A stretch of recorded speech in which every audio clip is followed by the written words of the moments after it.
dah urgent dah kita kena kuruskan rakyat Malaysia. Because 50% of Malaysians adalah sama ada overweight ataupun obesity. So, adakah berat badan seseorang purely calorie in, calorie out? So, the excess calorie tu adalah berat badan orang tersebut. Is that true?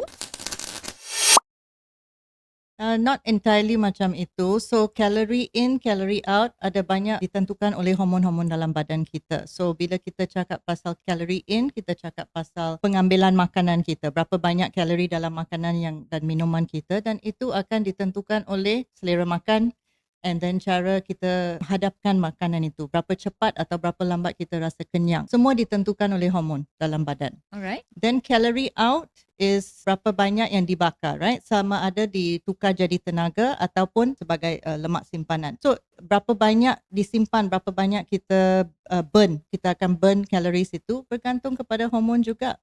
Bergantung kepada metabolisme badan kita yang dikawal oleh hormon dalam badan.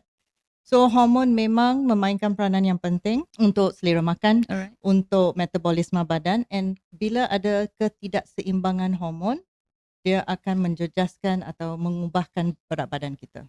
Alright. So, kalau Ali makan 3,000 kalori, bakar 2,000 kalori, dia ada balance 1,000 kalori. And then Aisyah pun makan 3,000, bakar 2,000, tinggal 1,000 kalori. It's not a mathematical equation that is the same lah. Untuk individu lain ada metabolisme lain, individu lain ada hormon-hormon, pengeluaran hormon yang lain. So it's not a clear cut macam tu yang kita say that any calorie deficit plan adalah uniform untuk semua orang. It is secara individual. Siri Jom dengan tips ini dibawakan khas untuk anda oleh Columbia Asia Hospital Tebrau.